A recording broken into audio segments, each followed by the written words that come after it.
கங்காவை பற்றி ஏதாவது பேசலான்னு தயார் பண்ணிட்டு வந்தால் மொத்தத்தையும் சுபா சொல்லிட்டான். உங்களால் என்ன பண்ணுறது, இந்த பொண்ணை யார் முன்னாடி கொடுத்து விட்டது, அது எந்த ஊரில் பிறந்தார், எங்கே வளர்ந்தார், எந்த ஓவிய கல்வியில் படித்தார், ராமண்ணா கிட்ட வந்து எப்படி சேர்ந்தார், முதல் படம் 1953 வாழ பிறந்தவர் எல்லாம் சொல்லிவிட்டு அப்போ நமக்கு என்ன பேசுறதுக்கு இருக்குது. இந்த மாதிரி ஒரு வில்லங்கம் வரும்னு தெரிஞ்சுட்டு தான் நான் வேறு மாதிரி ஃபார்மேட்டில் வந்துட்டேன். அப்புறம் அதே மாதிரி இப்போ இது வந்து கங்காவோட நிகழ்ச்சியில் வந்து சிவகுமார் பற்றி பேச வேண்டியது அனாவசியம். இப்போ இந்த மணியம் சொல்ல வந்திருக்காரு, அவருக்கு ஏதாவது ஒரு டாபிக் கொடுக்கணுமே சொல்லி கொடுத்துட்டாங்க பொருளுக்கு. இது என்னுடைய நிகழ்ச்சியில் என்னை பற்றி அவர் பேசுனது அதிகம், அது இந்த நிகழ்ச்சிக்கு அவசியமான விஷயம். பட் பேசியாச்சு, ரெக்கார்ட் பண்ணிட்டா ஒன்றும் பண்ண முடியாது. இப்போ கங்கா சார் வந்து நான் பேசுறதுக்கு என்ன தகுதின்னு பார்த்தா, அவருடைய ஆர்ட் டைரக்ஷனில் ஏபி நிலத்தில் கிட்டத்தட்ட 80% படங்களில் நான் நடிச்சிருக்கிறேன். அதுதான் அதில் முக்கியமான விஷயம். ஏன்னா இது அந்த வாய்ப்பு இங்கே யாருக்குமே இருந்திருக்காது. இந்த வரும்போது இந்த ஓவியங்களை பற்றி பேசிகிட்டு வந்தோம். நல்லா வாட்ச் பண்ணி பாருங்கள். இதில் முருக மூஞ்சி பொம்பளை மாதிரி இருக்கும், வள்ளி மூஞ்சி பொம்பளை மாதிரி இருக்குது, தெய்வான மூஞ்சி அப்படி இருக்கும், பார்வதி மூஞ்சி பொம்பளை மாதிரி இருக்கும், சிவன் மூஞ்சி பொம்பளை மாதிரி. இங்கே வந்து ஆம்பளை மாதிரியே இருக்க மாட்டாங்க. பாருங்கள் பாருங்கள், எல்லா சாமியும் ராமர் உட்பட ராம மூஞ்சி பாருங்கள், சீதை மூஞ்சி ஒரே மாதிரி தான் இருக்கும். இப்போ இது உங்களுக்கு காரணம் என்ன, கடவுள் எல்லாம் எப்போயுமே அழகாக இருப்பாங்க. இப்போ நம்மளுக்கு இப்போ என்ன ஆச்சுன்னா, கந்தன் கண்ணியில் அவங்க முருகன் வேஷத்துக்கு ஆள் தேடுறாங்க. அதில் 33 பேர் டெஸ்ட் பண்ணாங்க. அது சின்ன முருகன், குட்டி முருகன் யாருன்னு போட்டால், நடுமுருகன் ஸ்ரீதர் பண்ணியாச்சு. கல்யாண முருகன் சொல்லி ஜெயலலிதாவுக்கும் வித்யாவுக்கு ஜோடி நடிக்கிற முருகன் வேஷத்துக்கு ஆள் தேடுறாங்க. முருகன் வேஷத்துக்கு ஆள் தேடுறாங்க. 33 பேர் டெஸ்ட்டு. ஒரு பையன் பார்க்க லட்சணமாக இங்கிலீஷ் பேசுகிறான், ஏன்னா அப்போலாம் டப்பிங் கிடையாது. அப்புறம் ஒருத்தருக்கு அண்ணன் மாதிரி சுத்தம் மண்டையில் மேலே முடியே கிடையாது, மேலே டாப்பில் போயிடுச்சு, அது யூஸ் பண்ண முடியாது. ஒருத்தருக்கு தாடை கீழே சதை தொங்கிட்டு இருக்குது, நிறைய தண்ணி அடிச்சுன்னா இது இறங்கி போகும், இது தொங்கிட்டு இருக்கு. ஒருத்தருக்கு ஜெமினி கணேசன் மாதிரி சிவாஜியோடைய பிற்காலத்தில் போய் உருண்டைய சதை இருந்தால் அதுவும் யூஸ் பண்ண முடியாது. கண்ணு சின்ன, ஜெய்சங்கர் கண்ணு மாதிரி கண்ணு சின்ன கண்ணு யூஸ் பண்ண முடியாது. சோசார் மாதிரி ரொம்ப பெரிய கண்ணு முட்டைக்கண்ணு தான் யூஸ் பண்ண முடியாது. பல பிரச்சனைகளுக்கு இடையில் 33ஆவது ஆளாக என்னை தேர்ந்தெடுத்தாங்க. இந்த படங்கள்லாம் நீங்கள் வீட்டில் போய் பாருங்கள்.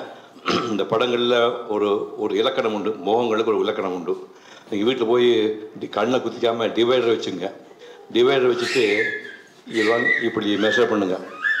இந்த 2 கண்ணுக்குள்ள இடைவெளி ஒரு கண் இருக்கும், நல்லா ஞாபகம் வச்சுக்கணும்.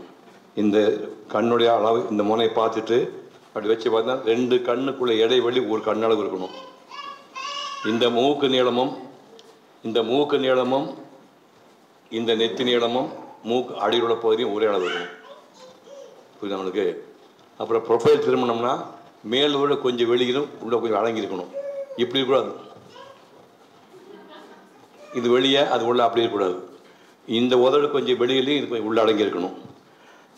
காது எவ்வளோ இருக்கணும், கண்ணம் எப்படி இருக்கணும், இதெல்லாம் மொத்தமாக எல்லா விதமான அளவுகளையும் பார்த்து செலக்ட் பண்ணனால தான் இன்னும் முருகன் வேஷத்துக்கு என்னை விட்ட வேறு ஆள் இல்லை. இந்த முருகன் வேஷத்தில் உள்ள முகத்தான், அந்த முகம் மாதிரி அந்த முகத்துக்கு தான் முதல்ல டெஸ்ட் போட்டாங்க. கங்கா வந்து எல்லா படமும் ஏபிஎன் படங்கள் போல சாதா ஸ்டுடியோவில் தான் அவங்க எடுப்பாங்க. பெரும்பாலும் எனக்கு தெரிஞ்ச எல்லா செட்டும் அங்கே தான் போட்டாங்க. பின்னாடி வந்து ஒரு மலை மாதிரி வரைஞ்சிருந்தார், செவத்து ஒரு வருஷம் பேக்ரவுண்டில் ஒரு மவுண்டன், பக்கத்தில் ஒரு மயில் நிற்கிற மாதிரி போட்டு என்னை கொண்டு போய் நிற்க வச்சாங்க. அதாவது முகம் முன்னேற்றம் பார்த்தீங்கன்னா, முகம் நேராக இருக்கும்போது மூக்கு ஓட்ட தெரியக்கூடாது. வீட்டில் போய் கண்ணாடி போய் பாருங்கள், இப்படி தெரியக்கூடாது. நேராக ஃபோட்டோ எடுத்து இப்படி தெரியக்கூடாது. புரியுது அவனுக்கு?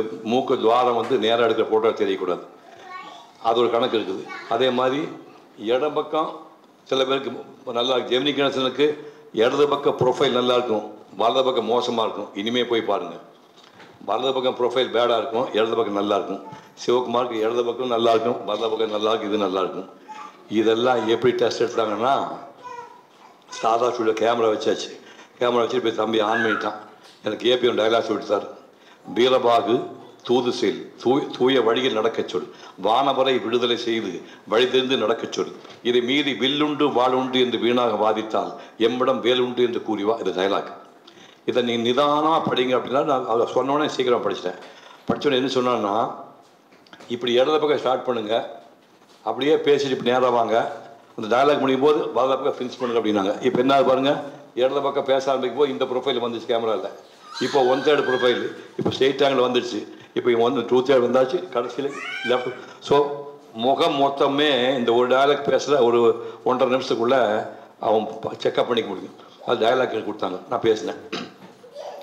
வீரபாகு தூது செல், தூய வழியில் நடக்கச் சொல், வானமலை விடுதலை செய்து வழிதென்று நடக்கச் சொல், இதை மீறி வெள்ளுண்டு வாளுண்டு என்று வீணாக வாதித்தால் எம்மிடம் வேலுண்டு கூறிவா அப்படின்னா. கட் அது என்ன சொன்னீங்க அப்படின்னாரு. கடைசி டயலாக் எப்படி சொன்னீங்க அப்படி சொன்னாரு. வில்லுண்டு வாளுண்டு என்று வீணாக வாதித்தால் எம்மிடம் வேலுண்டு கூறிவானா. அப்படி சொல்லக்கூடாது. ஏங்க அப்படின்னா, எம்மிடம் வேலுண்டு கூறிவானா முருகனுக்கு செருக்கு வந்துடுச்சு, முருகன் திமிரு வந்துடுச்சு சொல்லுவாங்க. எம்மிடம் பார்த்தீங்கன்னா நான் யார் தெரியுமா, திமிரு தானே அது. நான் எப்படிப்பட்டா நான் திமிரு வந்த மாதிரி எம்மிடம் வேறொன்று கூறினா முருகன் திமிரு வந்துட்டு சொல்லுவாங்க. அப்படி சொல்லக்கூடாது. ஐயா வேறு எப்படியா சொல்லணும்னு சொன்னேன். இதை மீறி வில்லுண்டு வாடுண்டு என்று வீணாக வாதித்தால் எம்மிடம் வேலை உண்டு என்று கூறிவா. என்ன சார், தலை சைடில் ஆட்டும் போது எவ்வளோ சாப்பிட்டா இதை சொல்லி கொடுத்து படம் எடுத்தாங்க. அந்த படத்தில் அப்புறம் அவங்களுக்கு இப்போ ஷியாம் கேட்டான். அதில் வந்து நிறைய பேருக்கு தெரியும் உங்களுக்கு, மனம் படைத்தேன் உன்னை நினைப்பதற்கு நான் வடிவெடுத்தேன் உன்னை மனப்பதற்குன்னு விஜயா வந்து முருகனை பற்றி பாடுற பாட்டு ஃபர்ஸ்ட் நைட் சாங் இருக்குது. அந்த செட்டு மொத்தமே பூ, மொத்தமே இவ்வளோ பெரிய ஹால் மொத்தமே பூவில் செட்டு போட்டு அதில் வந்து நான் முருகனை நடிப்பேன், கேஆர் விஜயா நடிப்பாங்க. அது செட்டு போட்டது அவர் தான் போட்டார். அதுக்கப்புறம் வந்து அந்த படத்தில் வந்து சூரபத்மனை போய் சிவாஜி மீட் பண்ண போவார். அது மீட் பண்ண போகிற இடத்துல ஒரு 2 பேர் ஒரு டயலாக் போட்டிருப்பாங்க. நான் ஷூட்டிங் போகிறதுக்கு முன்னாடி எனக்கு செலக்ட் பண்ண டைமில் அந்த ஷூட் போய் பார்த்தேன். அப்போ சூரபத்மனா வந்து அசோகன் சார் நடிக்கிறாரு. அதனால் கருப்பு மேக்கப் போட்டாங்க. கருப்பு மேக்கப் போட்டு இவ்வளோ ஹைட்டுக்கு கிளியர் வச்சுட்டாங்க. மீசை ஆட்டுக்கட்டாங்க, இவ்வளோ பெரிய மீசை, அதாவது மூஞ்சி தாண்டி போகிற மாதிரி மீசை வச்சுருவாங்க. அவர் அசோகன் வந்து நல்லா எக்ஸசைஸ் பண்ணி உடம்புல விரிச்சு வச்சுருப்பார். பயங்கர டைட்டில் இரும்புமே வச்சுருப்பார். அப்படி உட்காந்துருப்பார். சிவாஜி தூது போயிருப்பார், முருகனுக்காக தூது போய்ப்பார். முருகனா யார் அவன், அவனை யார் என்று கேட்கிறாய், உன்னை ஒழிப்பதற்கென்றே உலகில் தோன்றியவன், வேலோடு வந்திருப்பவன், உன்னால் வேதனைப்படும் அமல்களை விடுவிக்கப் போகிறவன், வேலன் வேதத்திற்கு சீலன், பார்வைக்கு பாலன், பகைவர்க்கு காலன். எத்தனை பேரிடம் எனக்கு கந்தன் என்பார், கடம்பன் என்பார், கார்த்திகேயன் என்பார், சுகன் என்பார், சண்முகன் என்பார், அருமுகன் என்பார், உன்னையும் வதைத்த பெண் சூரனையும் வென்ற சூரன் என்பார். நீ யார், உனக்கும் அவனுக்கு என்ன சம்பந்தம்? சொல்லுக்கும் பொருளுக்கும் முத்தமிழுக்கும் தமிழின் இனிமைக்கும் ஆயகலை 64க்கும் 6 சாஸ்திரத்திற்கும் 4 வேதத்திற்கும் முன்னை வளமைக்கும் பின்னை புதுமைக்கும் தலைவன் அவன், அவனே வேலவன், அவன் அனுப்பிய தூதுவன் வீரபாகு தேவன். ஓ, வேலவன் அனுப்பிய தூதுவனா? தூதுவன் மட்டுமல்ல, உனக்கு நன்மை எடுத்து ஓதுவவன். இந்த பார், சிவனை தவிர யாராலும் வெல்ல முடியாது என்ற வரத்தை பெற்றவன் நான். அதை அறிந்தாயா நீ? வரத்தை பெற்றவன் நடக்கும் தரத்திலே தாண்டு விட்டாய் என்று நான் உன் சிரத்தை அறுப்பதற்கு 12 கரத்தோடு 6 முகத்தை படைத்திருக்கிறான் பரமன். அதை அறிந்தாயா நீ? 6 முகம் என்ன, 1000 முகம் படைத்தான் என்ன? இந்த சூரனை வெல்ல உலகில் எவனும் பிறக்கவும் இல்லை, இனி பிறக்க போவதும் இல்லை. உன்னால் என்னை என்ன செய்ய முடியும்? என்ன செய்ய முடியுமாம்? உனக்காகவே தாண்டி வந்தேன் கடலை, வாங்குவேன் உன் உடலை, அணிவேன் மாலையா குடலை, என் ஐயன் கட்டளை இடலை, அதனால் ஒரு உடலை. என்னது, எப்படிலாம் டயலாக் எழுதிக்காம. ஒரு காலகட்டங்களில் ஒரு பகுத்தறிவாளர்கள் வந்து நாட்டை பிடிச்சி ஆட்சி செய்துட்டு இருக்கும்போது, கடவுள் நம்பிக்கையை சேற்றம் பண்ணிட்டு இருக்கும்போது, இந்த மாதிரி படங்கள் மூலமாக மீண்டும் புராண படங்கள் மூலமாக பக்தி இயக்கத்தை கொண்டு வந்த கேபி ராஜன் எவ்வளவு பெரிய ஆள் நினச்சி பாருங்க. அந்த படங்களுக்கெல்லாம் உயிர் கொடுத்தாள் கங்கா. அப்புறம் படத்தில் வந்து ஷூட் பண்ணும்போது நாங்கள் கிளைமாக்ஸ் வந்து 1966 நவம்பர் மாதம் ஷூட் பண்ணோம். கோவளம் கேள்விப்பட்டிருப்பீங்க, கடற்கரை சாரில் கோவளம் இடம் இருக்குது. கோவளத்தில் மகாபலியம் கடற்கரை கோயில் மாதிரி 10 கோயில் செட்டு போடாது. கங்கா செட்டு ஒரு குட்டி குட்டி கோயில், கடற்கரை கோயில் சைஸில் 10 கோயில் போட்டாச்சு. என்ன செலவு பாருங்கள். எல்லாம் போட்டாச்சு. சிவாஜி போய் தங்கியிருக்காரு, பாலாஜியை தங்கியிருக்கிறாரு, எல்லாம் பூரா நான் அவருக்கு போய் நைட்டு போய் தங்குறேன். ஒரு நைட்டு 8 மணி ஆகும்போது கடல்லேருந்து பயங்கரமான சத்தம். என்னன்னா அலை சத்தம் இங்கே கேட்குது. 1 கிலோமீட்டருக்கு அந்த என்னென்னா புயல் ஸ்டார்ட் ஆகிடுச்சு. புயல் ஸ்டார்ட் ஆகி விடிய விடிய சவுண்டு தாங்க முடியல. வீடுகளில் ஓடுதா பறந்துடும் போல இருக்குது. 3 நாள் சூரியனே தெரியல. உள்ளே சாப்பிட்டு உள்ளே படுத்துட்டு இருந்த 3 நாள் கழிச்சு அங்கே போய் பார்த்தா கடற்கரை காலியாக இருக்குது. என்னாச்சு? 13 மகாபலி செட்டுகளும் நேராக நாகப்பட்டினம் போயிடுச்சு. அப்புறம் வேறு வழி எல்லாமே வந்து சாதா ஸ்டுடியோக்குள்ளே கிளைமாக்ஸ் செட்டு போட்டு கங்காஸ் செட்டு போட்டு அதெல்லாம் கிளைமாக்ஸை ஷூட் பண்ணோம். இப்போ சரஸ்வதி சபதம் சாதா ஸ்டுடியோவில் தான் போட்டாங்க. சரஸ்வதி சாரில் மகாவிஷ்ணு ஆதிசேஷன் மாதிரி இருப்பார், இந்த பக்கத்தில் தேவியாக இருப்பாங்க. அந்த ஆதிசேஷன் இருக்கக்கூடிய பால் கடல் இருக்கு இல்லையா, அந்த பால் கடலில் இப்போ இங்கே படம் இருக்காத மாதிரி கடியில் கடல் மேலே வந்து செட் இருக்குது. செட்டில் வந்து ஆதிசேஷன் பாம்பு நான் நின்றுட்டுருக்கேன். அந்த நாகபாம்போட அடிப்பகுதியில் கடல் இருக்கிற மாதிரி இவர் மேட்டியில் வரைகிறாரு. அந்த கண்ணாடியில் வந்து கம்ப்ளீட் கடல் அட்மாஸ்பியர் வரைஞ்சி தூரத்தில் பார்த்தோம்னா கடல் மேலே அந்த ஆதிசேஷன் இருக்க மாதிரி தெரியும். அந்த வேலையோட பண்ணது ஞாபகம் இருக்குது. அதான் முதல் நாள் ஷூட்டிங். தேவியா மகாலட்சுமி அடிப்பாங்க, நான் வந்து மகாவிஷ்ணு அடிப்பேன். ஒரு வேடிக்கை பாருங்கள், அந்த காலகட்டங்களில் என்னுடைய கதாநாயகி எல்லாமே என்னோட வயசில் பெரியது, புரியுதா? மகாவிஷ்ணுவை நான் நடிக்கிறேன். தேவியா வந்து முதலாளின்னு ஒரு படம் நீங்கள் கேள்விப்பட்டிக்க மாட்டேங்க. முதலாளின்னு ஒரு படம் வந்து முக்தா சீனிவாசன் முதல் டைரக்ட் பண்ண படம், எஸ்எஸ்ஆர் ஹீரோவை நடித்த படம்.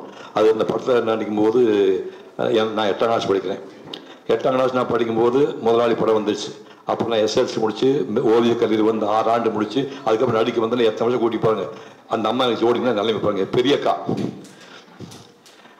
அந்த அம்மாவுக்கு ஒரு டயலாக் கொடுத்துருந்தாங்க, எங்கும் நிறைந்து எல்லோருக்கும் நல்லின்பம் அளிக்கும் பரம்பொருளே, வாயினால் பாடி மந்தினால் சிந்திப்பவர்க்கு வேண்டும் வரத்தை எல்லாம் அளிக்கும் வையகமே, அன்பை விளக்காக்கி ஆர்வத்தை நெய்யாக்கி இதயத்தை திரியாக்கி நட்பை கொண்டு சுழல்வ கேட்டும் பக்தர்களுக்கு வேடிக்கை காட்டி தீராத விளையாட்டு பிள்ளை என்று பட்டமிட திருமாலே, என்ன இந்த ஏதோ தீவிரமான சிந்தனை ஈடுபட்டு விட்டார் போ தெரிகிறது. லக்ஷ்மி, சிந்தனையும் நான், சிந்திக்க வைப்பதும் நான், ஆதியும் அந்தமும் இல்லாத எனக்கு சிந்தனை என்று தனியாக இருக்கிறதா காட்டு. இதுதான் முதல் ஷாட்டு. எனக்கு எல்லாருக்கும் டிஃபன் கொடுக்குறாங்க. எனக்கு இப்போ நேற்று பார்த்த மாதிரி இருக்குது. 1966 இந்த படத்துக்கெல்லாம் அவர் தான் ஆர்ட் டைரக்டராக இருந்தார்.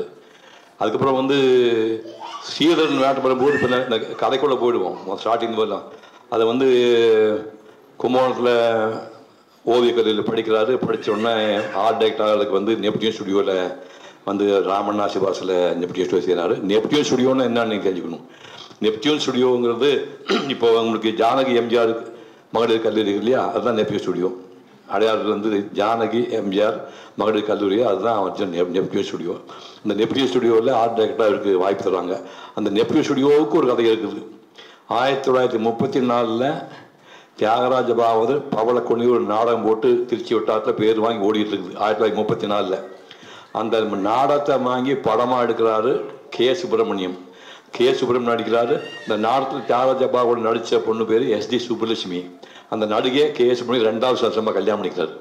இவங்க 2 பேர் விட்டு இந்த பவளக்கோட படமாக்கப்பட்ட இடம் இந்த இடம் நெப்டியூன் ஸ்டுடியோ. அதுக்கப்புறமா வந்து 1953 வாழை பிறந்தவள்னு ஒரு படம் வந்து டைரக்ட் பண்ணாரு. அதுக்கு ஒரு ஆர்ட் டைரக்டர் வராது. இந்த வாழை பிறந்த கதாநாயகி யார் தெரியுமா? சொல்லுங்க யாரு கதாநாயகி? TR ராஜகுமாரி. TR ராஜகுமாரி கதை. அந்த ராஜகுமாரிக்கு ஒரு கதை இருக்குது. TR ராமண்ணா சொந்த அக்கா. அது ராஜகுமாரி ராமண்ணாவுக்கு குட்டி பையனாக இருக்கும்போது 1941 டைரக்டர் கே. சுப்பிரமணியம் பத்மா சுப்பிரமணியம் அப்பா அவர் ஒரு படத்துக்கு ஒரு கதாநாயகி தேடிட்டு ஒரு வீட்டுக்கு போகிறாரு. அன்னைக்கு பார்த்து அந்த வீட்டில் கதாநாயகி இல்லை. ஒரு வேலைக்கார பொண்ணுமே ஒரு சாதாரண பொண்ணு, சுமாரான தோட்டத்தில் ஒரு பொண்ணு வந்து கொண்டாந்து டீ காஃபி கொடுத்துட்டு போகுது. இவர் போனதுக்கு அந்த தேடிட்டு வந்தால் அந்த பொண்ணு வரல. பரவாயில்ல இந்த பொண்ணை வர சொல்லுங்க அப்படின்னாரு. வேலைக்கார பொண்ணுமே இருக்குது. பரவாயில்ல மான்னு சொன்ன உடனே மேக்கப் மேன் ஹரிபாபு, தமிழ்நாட்டிலே பெரிய மேக்கப் மேன். எப்போ அந்த பொண்ணுக்கு மேக்கப் பொண்ணா கே. சுப்பிரமணியத்துக்கு மென்டல் ஆகிட்டார் நினைக்கிறேன், லூஸ் நினைக்கிறேன். இந்த பொண்ணுக்கு போய் மேக்கப் போடுங்க, யோ பேச மேக்கப் போடியா, மேக்கப் போட சொல்லி டெஸ்ட் எடுத்து ஓகே பண்ணி அந்த அம்மா தான் 1940 சந்திரலேகா படத்தில் இந்தியும் தமிழ் நடித்த மகத்தான கதை TR ராஜகுமாரி. ராஜகுமாரி தியேட்டர் சொல்லிங்களா, ராஜகுமாரி தியேட்டர் அந்த அம்மா பேரில் கட்டுனது. அந்த ராஜகுமாரி அறிமுகப்படுத்த நாள் கச தேவயானி. அந்த படத்துக்கு பேர் கச தேவயானி. 1941 அந்த அம்மாவை அறிமுகப்படுத்தினவர் கே. சுப்பிரமணியம். ஸோ சொந்த அக்கா வச்சு இவர் வாழை பிறந்தவரில் படம் பண்ணார். அந்த படத்துக்கு அங்கே ஆர்ட் டைரக்டராக இருக்கார். அப்போ அக்கா வச்சு இந்த கொலிய பகாவலி புதுமை இந்த படத்துலெல்லாம் சிஸ்டர் வச்சே படங்கள் பண்ணுறாரு. அதுக்கப்புறம் மதுரவீரன் படம் யோகானந்தன் டைரக்ஷனில் அவர் ஆர்ட் டைரக்டராக இருக்கார். மதுரவீரன் நான் இங்கெல்லாம் அவங்களுக்கு தெரியாது. அது வந்து செருப்பத்திக்க தொழிலாளியோட மகனாக வந்து சிவா எம்ஜிஆருக்கு காட்டுவாங்க அந்த படத்தில். அந்த படத்தில் நீங்கள் பார்த்தீங்கன்னா கோயம்புத்தூர் ஜில்லா எல்லா பக்கமே அருந்ததியன்னு சொல்லக்கூடியவங்க செலுத்திக்கிற ஜாதி. அந்த அருந்ததியருக்கு குலதெய்வம் ஒரு கடவுள் சொல்லி தமிழ்நாட்டில் எங்கே போனாலும் அந்த கம்யூனிட்டி வந்து தேவடா அப்படிம்பாங்க. அதாவது எம்ஜிஆர் வந்து அந்த கம்யூனிட்டிக்கு மொத்தமாக கடவுள் ஆயிட்டார். சூரூரில் வந்து இந்த மாதம் வந்து சண்முக தியேட்டரில் ஒரு வாரம் போட்டாங்கன்னா மதுரை வேறினேன் 15 நாள் கழிச்சு போட்டால் பழையபடி 3 வாரம் ஓடும். அதாவது பார்த்துட்டே இருப்பாங்க. அப்படி ஓடினா மதுரை வேறின படத்துக்கு ஒரு ஆள் டைரக்டராக இருந்திருக்காரு. அதுக்கப்புறம் 59 கல்யாண பரிசு வருது. ஸ்ரீதர் வந்து அமர தெய்வத்துக்கு கதவசனம் எழுதியிருக்கிறாரு. அப்புறம் உத்தமவசனுக்கு எழுதியிருக்கிறாரு. பட் அவருக்கு கதவசனம் எழுதி டைரக்ட் பண்ண முதல் படம் கல்யாண பரிசு. உங்களுக்கு தெரியும் அந்த படம் வந்து எம்னி கணேசன், சரோஜாவி, சிஆர் விஜயகுமாரி நடித்த படம். அது சிர்லஜுபலி ஓடின படம். அந்த படத்துக்கு ஒரு ஆல்டக்கார். இப்போ 1961 தான் சித்ராலயான்னு ஒரு நிறுவனத்தை ஸ்ரீதர் உருவாக்குறாரு. அந்த சித்ராலயா நிறுவனத்துக்கு லோகோ டிசைன் பண்ணது இந்த பாப்பா சொன்னால் லோகோ டிசைன் பண்ணி கொடுத்தது இவர் தான். அப்புறம் சித்ராலயா ஆரம்பித்து தேர் நிலவன் முதல் படம் எடுக்கிறாங்க. அப்புறம் நெஞ்சில் ஆலயம் சொல்லிட்டு இந்த செட்டை பற்றி படம் மாமா சொல்லியிருந்தாங்க. நெஞ்சில் ஆலயம், நெஞ்சம் மரப்பதைன்னு ஒரு படம், காதலுக்கு நேரமாக கலர் படம் பண்ணாங்க. அப்புறம் வெண்ணிராடை பின்னாடி வந்து அது எல்லா படமும் கம்ப்ளீட்டாக இவர் தான் ஆர்ட் டைரக்டர். நீங்கள் அந்த படத்தை ஏதாவது நெட்டில் போய் எடுத்து பாருங்கள். வசனம் கோபு, மியூசிக் வந்து எம்எஸ் விஸ்வநாதன், விஸ்வநாத் ராமமூர்த்தி, கலை கங்கா, பாடல் கண்ணதாசன், எடிட்டிங் என்எம் சங்கர். இது பர்மனன்ட் டீம். அவர் எல்லா படத்தையும் இன்றைக்கி கீழே பார்த்தீங்கன்னா டைட்டில் இது பேர் அவர் டீமில் வந்து இவர் ரொம்ப வருஷம் ஒர்க் பண்ணியிருக்காரு. எத்தனை பேர் தெரியும்னு தெரியல. கட்டபொம்மை நாடகமாக போட்டாங்க. அந்த கட்டபொம்மு வரலாறு எழுதி கொடுத்து மாப்போ சிவஞானம் எழுதி கொடுத்து சக்தி கிருஷ்ணசாமி நாடக வடிவம் கொடுத்து சிவாஜி நடித்து அந்த அவங்களுக்கு ஞாபகம் இருக்கா அவங்களுக்கு கடைசியில் கையில் விறக மாட்டி சிவாஜி கூட்டி வருவாங்க. பானர்மனுங்கிறவர் ஜாவர் சீதாராம, எட்டப்பன் கேரக்டரு விகேஆர் பண்ணுவார். சிவாஜி கட்டம் வருவா, உயிருக்கு பயந்தவர்களே உட்காருங்கள். அவர் சொல்ல ஜாவசம் அகம் அழியவில்லை உனக்கு, உன்னை அழித்திருந்தால் என் நகமும் அழிந்திருக்கும், அல்லது எட்டப்பனும் தொண்டைமானும் எம்முடைய பிறவாதிருந்தால் உமக்காவது அகம் உண்டாக வந்திருக்கும். நல்லவர்கள் திட்டார், நன்றாக சொல் நாய்களை திட்டார் என்று தோரவர்கள நாய் ஒண்ணுதான் நந்தி பிராணி. அதான் சொல்ற அவன் விகே சொல்ற எட்டப்பா ஈனமொழி பேசாதே, நாவை எழுத்தறி, வாட விரிவனாய் வல்லவனை அழைத்தாய், இனி வாழ்ந்து கொள், வீரம் விலையற்றாய், வேண்டியதை வாங்கி வேண்டிய கூலி கேட்டாய், கும்பிட்டாய், கோழையானாய், கூலி பெற்றுக்கொள். ஆனால் அந்நியன் உன்னை போற்ற வேண்டும், அது உனக்கு இனிக்க வேண்டும் என்று மட்டும் எண்ணாதே. நீ காட்டி கொடுத்தாய், நான் காட்டி கொடுக்கப்பட்டேன். ஆனால் நாம் இருவரும் இதே மண்ணில் விழுந்து கொண்டான். எனவே உனக்கு கேடு சூழ்நிலை இனச்சத்தை எங்கு ஓடித்தான் இருக்கும். ஆகவே என் பேச்சுக்குத்தான் நம்முடைய மதிப்புண்டு, ஏற்படும் உனக்கு இழி ஒன்று, காரணம் உரிமை ஒன்று. ஆனால் அவனோ நேற்று வந்தான், இன்று இருப்பான், நாளை போவான் என்ற எல்லைக்கு இலக்கெட்டுக்கு உட்பட்டவன். அவன் பேச்சு கேட்டு மட்டும் வீழாதே, அவன் கத்தி வாய்ச்சிலும் கலங்காதே. நான் என்று கூறுவது உனக்கு மட்டுமல்ல, நம்மோடு சிங்கங்களாய் பிறந்து இதோ குரங்குகளாய் கூறியிருக்கும் அத்தனை வீரர்களுக்கும் மாணவத்த மலைகளுக்கும் கூறுகிறேன். கூறுகிற தூ காரியம் தூப்பினார் வாயில் ரத்தம். ராஜா அண்ணாமலை மரத்தில் சிவாஜி இதை நடிக்கும் போது தொண்டை கிடிஞ்சு ரத்தம் வந்துச்சு. அப்படி சொல்லிட்டாங்க, இனிமேல் வந்து நாடகம் போட வேண்டாம் அப்படி முடிவு பண்ணி அதுக்கப்புறம் தான் அவங்க படமே எடுக்கிறாங்க. வந்துட்டு படம் எடுத்தார். படம் சூப்பர் ஹிட் படம், உங்களுக்கு தெரியும். அது கெய்ரோவில் படம் வந்து போடு பட விழாவுக்கு போகுது. கூட நடித்தவங்கள பத்மினி போகிறாங்க, ஜெமினி கேஸை போகணுன்னு நினைக்கிறேன். இப்போ பத்மினி போகிறாங்க, ராகினி போகுது, டைரக்டரு எல்லாமே புறப்பட்டு கெய்ரோ போகிறாங்க. கெய்ரோ போய் இறங்கினதுக்கப்புறம் திரும்பி பார்த்தா பப்பிமா காணும். எங்கடா பப்பிமா அப்படின்னு. ஏன்னா அது அந்த பிள்ளை இங்கிலீஷ் பேச நமக்கு இங்கிலீஷ் பேச தெரியாது. எங்கடா தேடுக்கடா அப்படின்னா பப்பி வரல காணும். எங்கிட்ட போட்டால் அதான் வெளிநாடுக்கு போகும்போது நிறைய வெளிநாடு போகணுன்னு வந்தீங்கன்னா ஃபர்ஸ்ட்டாக வந்து மெடிக்கல் சர்டிஃபிகேட் கொண்டு போகணும். ஒரு 2 நாளைக்கு முன்னாடி மெடிக்கல் டெஸ்ட் பண்ணி எனக்கு கொரோனா கிடையாது, டிபி கிடையாது, வேறு வியாதின்னு இம்ப்ரூவ் பண்ணி மெடிக்கல் சர்டிஃபிகேட் கொண்டு போய் காட்டினா தான் உள்ளே விடுவாங்க. இல்லைன்னா பிடிச்சி வச்சுக்குவாங்க. இப்போ பப்பிமா முந்தின நாள் ஷூட்டிங் பரபரப்பு வந்து எல்லாருக்கும் சர்டிஃபிகேட் வாங்கிட்டு வாங்க, மெடிக்கல் சர்டிஃபிகேட். பப்பிமா சர்டிஃபிகேட் வாங்க டைம் இல்லை. ஸோ இந்த பாட்டுக்கு நேராக போயிடுச்சு. போனோன்னு பார்த்தா எங்கே மெடிக்கல் சர்டிஃபிகேட் எங்கே இல்லை வா போட்டு குவாரண்டைன் ஜெயிலு, எங்கே ஏர்போர்ட் கூட ஜெயிலு போட்டாங்க. இப்போ பார்த்தா இந்த அம்மா உள்ள இருக்குது, எங்கடானா குவாரண்டைன் போட்டு அடா பாவிக்கடா இப்போ எப்படியா கூட்டி வாங்கடானா என்னடா அப்படின்னா யோசிச்சாங்க. ராகினி பார்த்து பப்பி லலிதா பத்மி ராகினி 3 பேருமே நீங்கள் தனியாக பார்த்தா ஒரே மாதிரி இருக்கும், கிட்ட வச்சு பார்த்தா கொஞ்சம் வித்தியாசம் தெரியும். ராகினிக்கு பார்த்து வித்தியாசம் பெருசாக தெரியாது. நேராக ராகினி போய் இந்த படத்தில் கோபியாசி எடுப்பாங்க. இப்போ மாறு பக்கத்தில் இவங்க துணி கட்டி தொங்க விட்டுட்டு ஒரு தலையில் ஒரு சொப்பு வச்சுட்டு இருப்பாங்க கோபியாசிகள். கிருஷ்ண கோபி அந்த கோபியாசி மாதிரி வேஷம் போட்டு டிசைன் பண்ண ஒரு சட்டியை கையில் கொடுத்து இந்த ட்ரெஸ் ஒன்றை போட்டு பாவாடைக்கு விட்டு நேராக இல்லாமல் அனுப்புகிறாங்க. ராகினியை நேராக ஏர்போர்ட்டுக்கு போச்சு. ஏற்பண்ண என்னென்னு எங்கள் அக்காவை பார்க்க போனேன்னா சரி போ அப்படின்னா உள்ளே போய் பார்த்தாங்க. என்ன பண்ணாங்க, கொஞ்சம் ரெஸ்ட் ரூமு டாய்லெட்டுக்கு போயிட்டுருவோம். அப்படின்னாங்க. நேராக போய் டாய்லெட் போக என்ன டைம் ஆகுது, அந்த ஸ்பீடு கூட டக்கு டக்கு இதை காட்டி அவுட்டு அதை கட்டி காட்டி பாவாடை காட்டி கொடுத்து அதை கொடுத்து எல்லாம் கொடுத்துட்டு இப்போ வந்து ராகினி வந்து பத்மினி ஆகிட்டான். பத்மினி வந்து ராகினி ஆகிட்டான். நேராக வெளியே வந்தால் அவள் பாட்டு பத்மினி வெளியே போயிட்டு இந்த புள்ள மாட்டிக்கிச்சு. இப்போ பப்பியை உள்ள போயிட்டு அங்கே போனோன்னே வழக்கம் போல் ஒரு 60 அடிக்கு 30 அடி திரை, பிரம்மாண்டமாக திரை. சிவாஜி பத்மான்னு சொல்லணும் உங்களுக்கு. கிஸ்தி திரை வரி வட்டி வேடிக்கை, வானம் பொழிகிறது பூமி விளைகிறது உனக்கேன் கொடுப்பது கிஸ்தி, எங்களோடு வயலுக்கு வந்தாயா ஏத்தம் நினைத்தாயா நீர் பாய்ச்சி நெடுவேல் கண்டாயா நாற்று நட்டாயா களை வைத்தாயா கழனி வாழ் கலவருக்கு கஞ்சி கரை சுமந்தாயா இல்லை அங்கு கொஞ்சம் விளையாடும் எம் குல பெண்கள் குளிக்க மஞ்சள் வைத்து படி வந்தாயா அல்ல மாமனா மச்சான மானம் கெட்டவனே எதற்கு கேட்கிறாய் திரை யாரை கேட்கிறாய் வரி, போரடி தெற்குவிக்க மேடை நாட்டு உறவர் கூட்டம் உன் பரங்கிய கூட்டத்தை போரடித்து தலைகளை நெற்கதிகளாக குவித்து ஜாக்கிரதை. எங்க க்ளோஸ்அப்ல 60 சைஸ்க்கு சிவாஜி மூஞ்சி முட்டைக்கண்ணு சவுண்டு சிங்கம் முடிஞ்ச உடனே மேடையில் அனௌன்ஸ் பண்ண மிஸ்டர் சிவாஜி கணேசன் அப்படின்னா ஒரு எறும்புன்னு மேலே போகுது. ஏங்க இவ்வளோ க்ளோஸ்அப்பில் ஒரு ஆளை பார்த்துட்டு இந்த ஆளுக்கு 5 அடி என் ஹைட்டில் இருப்பார், அவளுக்கு திரையில போனால் ஒரு சின்ன எறும்பு போகிறமே போகிறாரு. போய் சென்டர்னு திஸ் இஸ் சிவாஜி கணேசன் அடிச்சான் கிழிஞ்சு போச்சு இந்த ஆளாடா க்ளோஸ்அப் அடிச்சான் அப்படின்னு. இது நம்ம தூண்டு இருக்கிறாரு க்ளோஸ்அப்பில் மிரட்டிருக்கிறாமா இவனா சிவாஜி கணேசனா ஆளே அதிருது. எப்பவுமே அதிர்ச்சியா சிவாஜி கணேசன் ஃபர்ஸ்ட் டைமு அப்படிங்கிற உடனே பாப்பியமா சிவாஜி சிவாஜி சிவாஜி வாங்கி உஷார் பண்ணி காப்பாற்றினாலும். இப்படி எல்லாம் இந்த கட்டபொம்மனுக்கு ஒரு கதை இருக்குது. இப்படி பல படங்களுக்கு பண்ணவர். வந்து பாப்பா சொன்ன மாதிரியே வந்து 300 படங்களுக்கு பண்ணியிருக்கிறாரு. பீம்சிங் படங்கள் பண்ணியிருக்காரு, பந்திர படத்தில் பண்ணியிருக்காரு, ஏபிஎன் பண்ணியிருக்காரு, பி மாதவனுக்கு பண்ணியிருக்காரு, சிவி ராஜேந்திரனுக்கு பண்ணியிருக்காரு, ஏசி திலோஜன் பண்ணியிருக்காரு, எல்லாருக்கும் பண்ணியிருக்காரு. இப்போ விசாரிச்சு பார்க்கும்போது கலாவதி உட்பட எல்லாருமே வந்து இவ்வளவு படமாக பண்ணி கூட பிரமாணம் வசதியாக்கான்னு கேட்டால் மணியமுச்ச மாதிரி அவ்வளோ பெரிய வசதியாக இல்லை. இந்த செட்டப்லேயே கேவி ராவன் ஒருத்தர் அந்த பாப்பா வந்திருக்குன்னு நினைக்கிறேன். கேவி ராவன் டாக்டர் வந்திருக்குது. அவர் ஒருத்தர் தான் ஒரு கல்யாணம் பண்ண ஒரு ஆர்ட் டைரக்டர் வந்து சினிமா கூட பேனர் வரைஞ்சிட்டு இருந்தாலும் ஒரு இந்த மாதிரி ஒரு ஹால் சொந்தமாக கட்டி கல்யாணம் பண்ண கட்டி பிள்ளைக்குட்டியோட சந்தோஷமாக இருக்கிறாங்க. அந்த அளவுக்கு கேவி ராவன் அளவுக்கு எனக்கு கங்கா இருக்காதான்னு தெரியுது எனக்கு. ஓகே தானே? ஓகே பரவாயில்ல. 3 பொண்ணுங்க 3 பசங்க கம்பீரமாக இருக்காங்க. அது மட்டும் முக்கியமானன்னா கீழே அவங்க வரைஞ்ச ஓவியங்கள்லாம் பார்த்தேன்.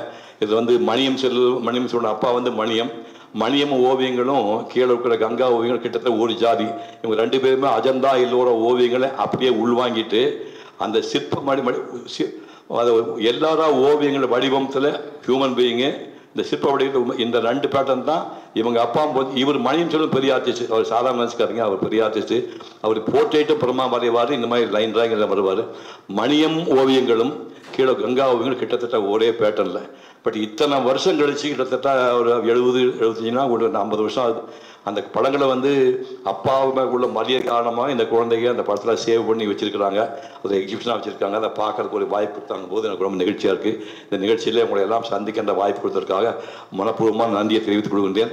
இப்போ மணியும் செல்வன் ரொம்ப ஜாஸ்தியான பற்றி சொல்லிட்டாரு. இருந்தாலும் உண்மையை சிவகுமார் மாதிரி ஆர்டிஸ்டான ஒரு சந்தேகம் வரலாம். ஒரு 4-5 ஓவியங்களை மட்டும் காட்டு. ஆமாப்பா இந்த நிறைய ஓவராக போட்டு கூட வந்தா கூட ஜாலராக போட்டார் அப்படின்னு சொல்லி யாரும் நினைச்சக்கூடாது. இருந்தாலும் நான் சில விஷயம் அது இன்னொன்று சொன்னார். மணியம் கூட வந்து டெபுடேஷனில் போய் வரைஞ்சார், கல்கி பணம் கொடுத்துச்சு கூட போனார். நான் என் சொந்த செலவில் போய் வரைஞ்சேன்னு சொன்னாங்க. அதை மாதிரி சொல்லிடுறேன். இப்போ இந்த தஞ்சாவூர் கோயில் வந்து என்னோட 20 வயசில் ஸ்பாட்டில் 6 மணி நேரம் வரைஞ்சது. அங்கே போய் இங்கே வந்தெல்லாம் கிடையாது. கங்கா வந்து ஆர்ட் டைரக்டர் வீட்டில் வந்து உட்காந்து வரைஞ்சிப்பார். இது அப்படி இல்லை. அதே ஸ்பாட்டில் போய் உட்காந்து 1/6/62 காலையில் 8 மணிக்கு உட்காந்து சாயங்காலம் 2 மணி வரைக்கும் 6 மணி நேரம் ஸ்பாட்டில் வரைஞ்ச ஓவியம். அது மாதிரி ஸ்பாட்டில் இவங்க அப்பா வந்து மணியம் சில படம் வச்சிருக்காரு. பட் நான் வந்து மொத்தமே இப்போ நீ நோட்டில் இருக்கிற படம் மொத்தமாக 24 வயசு கூட முடிச்சிட்டேன். ஞாபகம் வச்சுங்க. இப்போ நீங்கள் பார்த்த படமெல்லாம் திருவண்ணாமலை யாராவது போயிருக்கீங்களா? 1963 எனக்கு 22 வயசில் சன்னதி தெருவில் ஒரு வீட்டு மாடியில் போய் ஒரு பொண்ணு மாடியில் ஒரு படம் வாங்கிக்கிறேன்னு சொன்னேன். கதையை தொப்பி வச்சுருந்தேன். இந்த மாதிரி பொண்ணு இல்லைங்க வீட்டுக்காரர் வெளியே போயிட்டாங்க. இப்போ முந்தாண்ட கல்யாணம் நான் தப்பு தண்டா பண்ண மாட்டோம்மா, தொப்பி வச்சு முடிவு பண்ணாத, உனக்கு பயம் வந்து அந்த மேலே போய் உள்ள பூட்டிக்கணும் சொன்னேன். மொட்டை மாடி அனுப்பிட்டு உள்பாக்கு பூட்டிடுச்சு. மேலே உட்காந்து 3 மணி நேரத்தில் வரைஞ்ச திருவண்ணாமலைக்கு போய்விடுது. இங்கே வந்து கட் பண்ணி எடுத்துருவேன் அவ்வளோதான். இங்கே அங்கே ஒன்று டச் அப்லாம் கிடையாது. அந்த ஸ்பாட்டை முடிச்சுட்டு வீட்டில் கட் பண்ணி எடுக்கிறதா, அதுக்காக ஒன்றும் பண்ணக்கூடாது. அந்த மாதிரி அதே திருவண்ணாமலை ஜோதி வைக்கிற மலை உங்களுக்கு தெரியும். ஜோதி அடிக்கடி காத்தியமாக ஜோதி வைக்கிறதுக்கு போயிருப்பீங்க. அந்த ஜோதி வைக்கிற மலை மேலே உட்காந்து 8 மணி நேரம் காலையில் 8 மணிக்கு வந்து சாயங்காலம் 4 மணிக்கு சிங்கிள் சிட்டிங் ஒரே தடவை யூரினேட் பண்ண போனேன். 8 மணி நேரம் வந்தேன். திருவண்ணாமலை கோயில் மேற்கு கோபுரம். ஓகேங்களா? இது எல்லாமே அவங்களுக்கு ஒரு 17 வயசுலேருந்து 24 வயசுக்குள்ளே போட்டு பவுடர் போடுற வேஷத்துக்கு போயிட்டேன். தொடர்ந்து போட்டுருந்தேன்னா இந்த மேடைக்கெல்லாம் கூப்பிட்டுக்க மாட்டேங்க. இப்போ கொஞ்சம் வசதியாக காருக்கு வச்சு சிவகுமார் வரணும்னா அந்த காரில் சினிமா கொடுத்தது. இது ஓவியம் தான் வர முடியாது. இந்த படம் வந்து மதுரை காட்டிட்டேன்ல, மதுரை காட்டியாச்சு. மதுரை காட்டேன்னா இதான் வந்து மதுரை காலையில் 8 மணிலேருந்து சாயங்காலம் 6 வரைக்கும் சிங்கிள் சிட்டிங். மீனாட்சி அம்மன் கோயிலில் அக்னி வீரபத்திரர் அகோரபத்திரர் மண்டபம் உள்ளது. காலையில் 8 மணிக்கு வந்து சாயங்காலம் 6 சிங்கிள் சிட்டிங்கில் வரைஞ்ச மதுரை மீனாட்சி அம்மன் கோயில் இது. அப்போ வெறும் இந்த மாதிரி படம் தான் வரைவான்னு நினச்சிக்காதீங்க. நல்ல படம் வரைவேன். எனக்கு 18 வயசு 19 வயசில் ஒரு சின்ன ஓவியம் வரைஞ்சிருந்தேன். அந்த ஓவியம் வரைஞ்சி இந்த வாட்டக்கரில் கண்ணீர் வந்திருக்கு. அந்த கண்ணீர் உள்பட ஒயிட் யூஸ் பண்ண மாட்டார். கீழே பார்த்தா பாப்பாவுக்கு தெரியும், எங்கேயுமே ஒயிட் யூஸ் பண்ணாமல் கண்ணீர் கூட அந்த பேப்பர் ஒயிட் விட்டு சளி ஒழுகிட்டு இருக்கும், கண்ணு கொஞ்சம் தண்ணி இருக்கும். இந்த பாப்பாவை நான் வந்து 1959 கணக்கு போட்டு பாருங்க, 66 வருஷம் ஆகுது. இதை வரைக்கும்போது நான் பேச்சுலராக இருக்கிறேன். உங்கள் மாதிரி சின்ன பொண்ணு பார்த்துட்டு இந்த படம் நல்லா இதை கொடுத்தேன்னா உனக்கு கல்யாணம் பண்ணிக்கிறேன் கேட்டுச்சு. பாருங்க, இதை கொடுத்தீங்கன்னா உனக்கு கல்யாணம் பண்ணிக்கிறேன்னு சொல்லிச்சு. எனக்கு பொண்ணை பார்த்தா நல்லா தான் இருக்கிறேன், ஆனால் இதை கொடுக்க முடியாது சாதின்னு சொல்லிட்டேன். கொடுத்துருந்தேன்னா கல்யாணம் பண்ணி பிள்ளை கிழவன் ஆகிருப்பேன். புரியுதுங்களா? இது வந்து இப்போ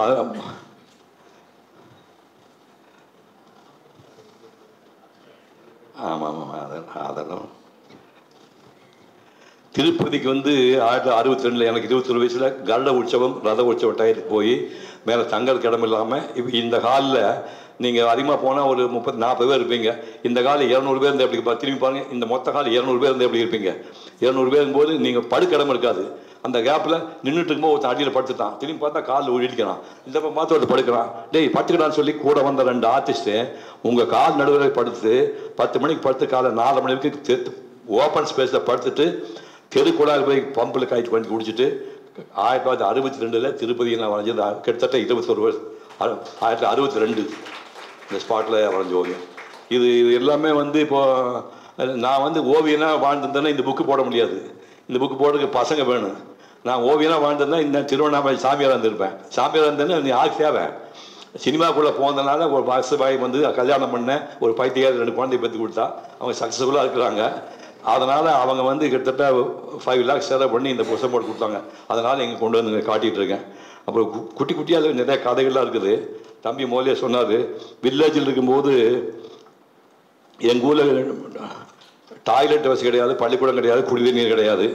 அந்த மாதிரி ஊரில் பிறந்த நான் யாரும் சொல்லிக் கொடுக்காம எஸ்எல்சி முடிஞ்சோன்னா மெட்ராஸ் வரதுக்கு முன்னாடி ஜெமினி கணேசன் படம் ஒன்று வரைஞ்சிருந்தேன்.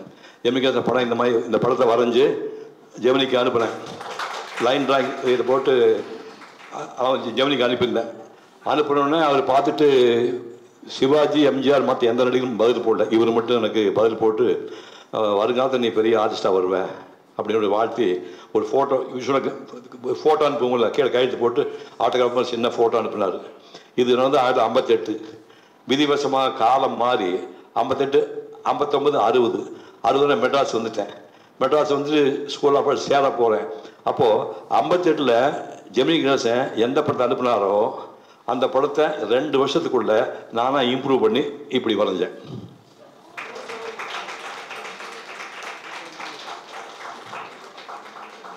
இதை வரைஞ்ச உடனே தம்பி சொன்ன மாதிரி ஒரு பொம்மையில் வந்து ஒரு பேட்டி வந்துருந்தது. அக்டோபர் 1966 பேட்டி ஒன்று வந்துச்சு. அதில் ஒரு லைன் ட்ராயிங் ஒன்று. அந்த லைன் ட்ராயிங் பார்த்து ஜெமினி கணேசன் பொம்மை பதிவு பார்த்தேன். என்னை மாப்பிள்ளான்னு கூப்பிடுவார்.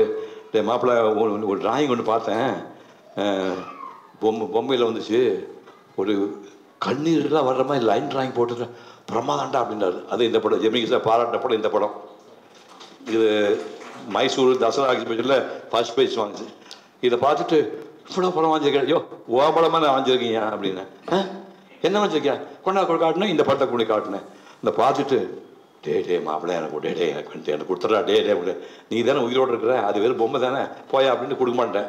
நம்ப மாட்டேங்க. பார்க்கும்போது மாப்பிள்ளை படத்தை கூட சொல்லிட்டு இருப்பாங்க.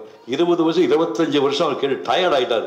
அப்போ அவர் 80வது பிறந்த நாளில் வந்துச்சு. இப்போ சூர்யா சொன்னார், ஏன்பா ஒரு மரியாதை வேண்டாமா, அந்த கால கிராமத்தில் இருக்கும்போது உனக்கு அந்த ஆள் ஃபோட்டோவில் அனுப்பி கையெழுத்து போட்டுருக்கிறான், ஒழுங்காக கொடுத்துருப்பானார். வேறு வழி இல்லாமல் அந்த படத்தை பேக் பண்ணி எடுத்துகிட்டு போனேன். அது 80வது பொண்டாட்டியோட உட்காந்துருக்காரு. நான் இங்கே நிற்கிறேன், பின்னாடி வைரமுத்து நிற்கிறாரு.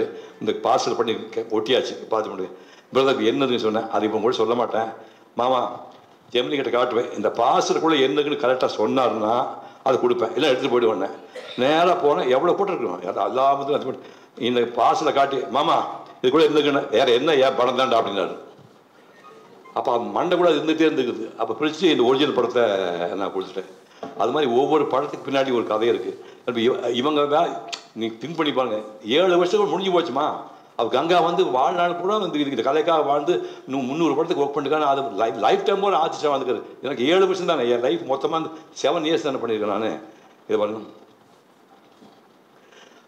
17 வயசு மோகன்லால் அப்ரண்டிஸாக ஒர்க் பண்ணிருக்கேன். யாரும் சொல்லிக் கொடுக்க மாட்டாங்க. பேனர் கம்பெனியில் ஒர்க் பண்ணேன், யாரும் சொல்லிக் கொடுக்க மாட்டேன். பொண்ணு விளையும் பூமின்னு அந்த படத்துக்கு பேர். இப்போ என்னுடைய தலைமுறை யாராக இருந்தாலும் தெரியும், பொண்ணு விளையும் பூமின்னு ஒரு படம்.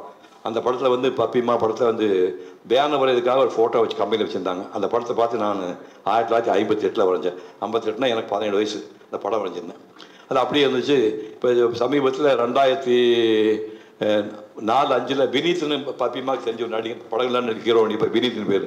அந்த பையன் கல்யாணத்துக்கு போகும்போது பப்பிமாவை வந்து சஸ்பான்ஸ் மிரட்டலான்னு சொல்லி ஜெமினிக்கு பண்ண மாதிரியே ஒரு பொட்டத்தில் பார்சல் பண்ணி கொண்டு போய் பப்பிமாட்ட, அம்மா இதுக்குள்ளே என்னம்மா இருக்குது அப்படின்னா, தெரியலப்பா சும்மா கெஸ் பண்ணி பாருண்ணா, மனசுக்கே தெரியல அப்படின்னாங்க. இந்த படத்தை கொடுத்தேன், வாங்கினாங்க, பார்த்தாங்க.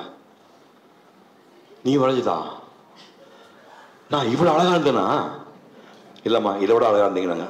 அதான் இந்த படம். 17 வயசில் வரைஞ்ச படம். இதை நான் வச்சுக்கிட்டுமா அப்படின்னா, உங்களுக்கு தான்மா கூப்பிட்டு வந்தேன். நான் கூப்பிட்டு வந்துட்டேன். இது நடந்துச்சு. அப்புறம் 2-3 மாதத்தில் சூர்யா கல்யாணம் ஆச்சு. 2006 நவம்பரில் சூர்யா கல்யாணம் ஆச்சுன்னு நினைக்கிறேன். அதுக்கப்புறம் கல்யாணத்துக்கு அம்மா வந்தாங்க, வந்து குழந்தைய ப்ளஸ் பண்ணாங்க. ஒரு 2 மாதம் இடைவெளியில் அம்மா போயிட்டாங்க. அப்போ சோபனா வீட்டில் டெட் பாடி இருக்குது அப்படின்னாங்க. நான் மரியாதை முழுக்க நான் மாலை ஒன்று வாங்கிட்டு போனேன். இந்த காஃபினில் வந்து சவப்பட்டி நீளமாக இருக்குது. சவப்பட்டி கூட அப்படியே நல்லா ஞாபகம் வச்சுங்க, நம்ம உயிரோடு இருக்கும்போது மூஞ்சில் சுருக்கமெல்லாம் இருக்குது, ஒரு மாப்பிட்டு இருக்குது. இறந்து போனால் தெளிவாயிடும். நல்லா பணத்தை நல்லா ஹெல்த்தியாக சேர்த்து போன பணத்தை பார்த்தீங்கன்னா எந்த மாதிரி சுருக்கம் இல்லாமல் தெளிவாக புத்தர் மூஞ்சி மாதிரி தெளிவாக இருக்கும். அந்த மாதிரி இந்த அம்மா வந்து நல்லா வேறாக இருப்பாள். பார்த்தோன்னா அப்படி ஒரு ஏஞ்சல் தூங்குற மாதிரி தூங்கிட்டு இருக்கான். அப்படியே பார்த்துட்டே போய் நான் கும்பிட்டுட்டு பார்த்தா பக்கத்தில் விளக்கு அஞ்சிட்டு இருந்தது. என்ன பார்த்தா விளக்கு பக்கத்தில் ஒரு படம் இருக்குது. என்ன பார்த்தா இந்த படம். இந்த படத்தை வச்சு என்னுடைய தலைமையில் நான் இறந்து போனால் சிவகுமார் படத்தை மட்டும் வச்சு விளக்கேற்றி வை, எதுவுமே வேண்டான்னு சொல்லி அந்த படத்தை வச்சு விளக்கேற்றி. அந்த மாதிரி நான் வாழ்ந்த ஓவியம் மொத்தமே வந்து 7 ஆண்டு தான். அவன் தம்பி சொன்ன மாதிரியே இந்தியாவில் வந்து ஓவியர்கள் கூட மரியாதைன்னு கேட்டோன்னா ஒரு இப்போ இவங்கெல்லாம் நியாயமாக ஒரு அம்மணியமாக தெரு குடியிருக்கான்னு நினைக்கிறேன். அந்த தெருவே வாங்கிக்கணும். இவர் பண்ண சர்வீஸ்க்கு கேட்ட 50 வருஷம் வாங்கியிருக்காரு. ஒரு தெருவில் 10 வீடாக வந்தாலும் வாங்கிக்கணும். அவங்க அப்பா வாங்கி கூட வீடு குடியிருக்க வெக்கமெல்லாம் குடியிருக்காரு. அவங்க அப்பா வாங்கி வச்சு போன அந்த வீடு இன்னும் பார்த்தா அவங்களுக்கு ஜெயராஜ் மற்ற எல்லா ஆச்சரியமாக கிட்டத்தட்ட ஃப்ளாட்டில் தான் குடியிருக்கிறாங்க. 18 மணி நேரம் வந்து ஜெயராஜ் 18 மணி நேரம் வந்திருக்காரு. நைட் ஆனால் பொண்டாட்டி வந்து டீ போட்டு கொண்டு போகலாமா. அவர் இன்னும் உயிரோடு இருக்காரு. 86 18 மணி நேரம். என்னாச்சு, ஆர்டிஸ்டில் இந்தியாவில் வேலை கிடையாது சார். அது ரொம்ப ரேர். நம்ம கேவி ராமூர்த்தன் தான் ஒரு கல்யாணம் பண்ண கட்டிருக்காரு. இந்த பாப்பா ஏதோ டீசெண்டாக கால சொல்கிறான். பட் அவர் 300 படங்களை கோல் பண்ணதுக்கு இந்த அம்மா சொல்ல வசதி போராது. இந்த மாதிரி 10 பில்டிங் சொந்தமாக இருக்கணும். அது இந்தியாவில் சாத்தியம் இல்லை. ஸோ இந்த சூழ்நிலையில் நான் வந்து உங்களை எல்லாம் சந்திக்கிற வாய்ப்பு கொடுத்ததுக்காக அளவுல சந்தோஷப்படுறேன். அந்த புக்கில் வந்து நான் ஏபிஎன் படங்களில் கங்கா எந்தெந்த படத்துக்கு வேலை செஞ்சாரோ அந்த படத்தில் ஸ்டெல்லாம் இருக்குது. அதை இப்போ நம்ம காட்டியிருந்தா டைம் போயிட்டுருக்கு. உங்களை எல்லாரும் சந்திக்கிற வாய்ப்பு கொடுத்ததுக்காக இந்த குடும்பத்துக்கு கலாவுக்கு நன்றி தெரிவிக்கின்றேன். நன்றி, வணக்கம். இந்த வீடியோ உங்களுக்கு பிடிச்சிருந்தா லைக் பண்ணுங்க, ஷேர் பண்ணுங்க, கமெண்ட் பண்ணுங்க.